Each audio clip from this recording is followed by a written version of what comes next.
Agora, Manhota, eu peço que você continue conosco, porque a gente vai mostrar aqui alguns trechinhos, né, Yuri? Durante o debate, Trump repetiu uma alegação falsa feita por políticos republicanos que dizem que imigrantes estariam comendo animais de estimação dos americanos.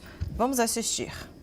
Estamos caminhando em direção à Terceira Guerra Mundial. O que eles fizeram com o nosso país, permitindo que todos os milhões de pessoas entrassem no nosso país, é só ver o que está acontecendo nas cidades nos Estados Unidos. Não só Aurora e Springfield.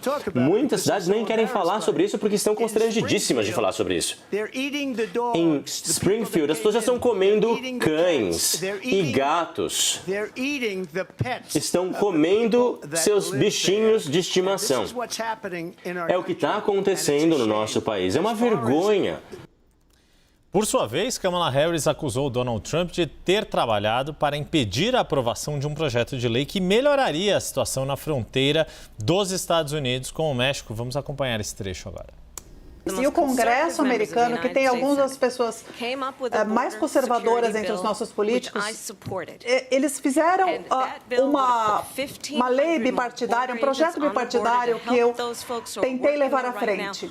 Isso ajudaria muitas pessoas, ajudaria trabalhadores, permitiria que nós evitássemos a entrada de fentanil no país. Há muitas famílias aqui que nos assistem hoje que foram afetadas pelo fentanil e pela crise dos opioides no país. E essa lei iria permitir que processássemos esses traficantes. Sabe o que aconteceu com essa lei? Com esse projeto de lei, Donald Trump pegou no telefone, ligou para os seus deputados amigos e falou: não votem nessa lei, matem essa lei, porque ele preferiu levar esse problema à frente do que terminar com ele. Fernanda Manhota, o primeiro debate que aconteceu presidencial, que foi na CNN americana, que teve Donald Trump e Joe Biden, ele foi um debate absolutamente decisivo, que retirou da disputa o presidente dos Estados Unidos, que buscava a reeleição. Este debate de ontem, ele traz muita informação, alguns posicionamentos, reposicionamentos, como a gente viu, mas ele não foi absolutamente avassalador nos rumos, pelo menos até agora. Quer dizer, quero saber se essa é também sua análise, né, Manhota, de uma maneira geral e misturando um pouco também dessas falas que a gente viu. Olha, Débora, de fato, ele não cria nenhum fato político novo no sentido de que atravessa a eleição com um golpe, né, que seja definitivo, mas ele foi um debate muito mais equilibrado do ponto de vista do papel desempenhado por cada um dos candidatos, o que, em termos práticos, resulta em uma posição mais favorável à Câmara do que ao Trump, porque nesse momento ser apenas equilibrado não é bom, né? Quer dizer, eles precisam endereçar uma mensagem que seja recebida pelos grupos que potencialmente podem ser eleitores que eventualmente ainda não foram sensibilizados. O Donald Trump certamente vai ser abraçado pela sua própria comunidade, por aqueles que já fazem parte do movimento MAGA, inclusive falou para esse público boa parte do tempo, mas perdeu algumas oportunidades de fazer os acenos que poderia ter feito para grupos mais moderados.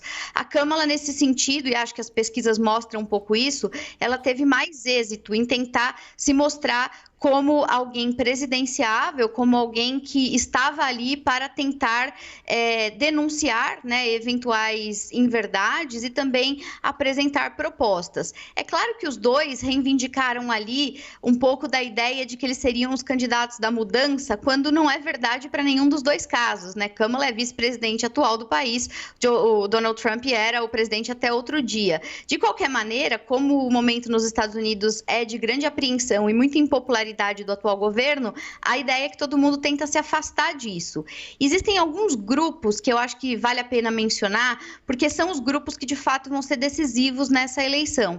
E é para esses grupos que esses dois candidatos ontem estavam falando. A gente está basicamente aqui, né, se referindo a independentes, eleitores brancos mais velhos, latinos, afro-americanos e os republicanos anti-Trump. São esses os candidatos, são esses os eleitores que os candidatos estão mirando. Eu tenho a sensação de que Trump, desses 5 grupos, ele foi particularmente muito endereçado, né? Ele tinha muito interesse em endereçar o seu discurso para eleitores brancos mais velhos e principalmente para eleitores latinos. Talvez o apelo que ele faça ao medo, a questão da imigração, a questão da retomada de uma economia industrial remeta à nostalgia e às necessidades desses grupos.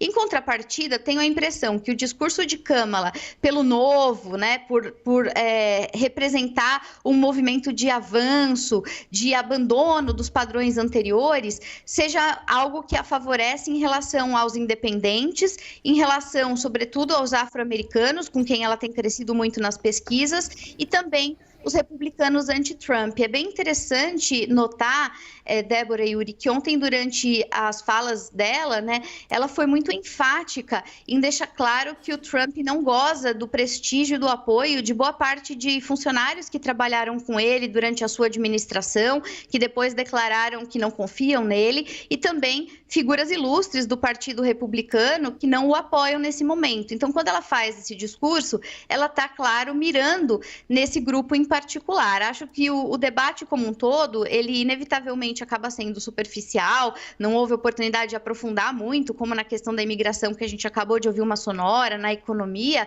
mas ele foi um debate que serviu muito para que nós pudéssemos entender um pouco dos valores, ideias que pautam as duas campanhas e, principalmente, como está orientada essa estratégia em matéria de mirar esses 5 grupos e quais eles estão vendo como prioridades.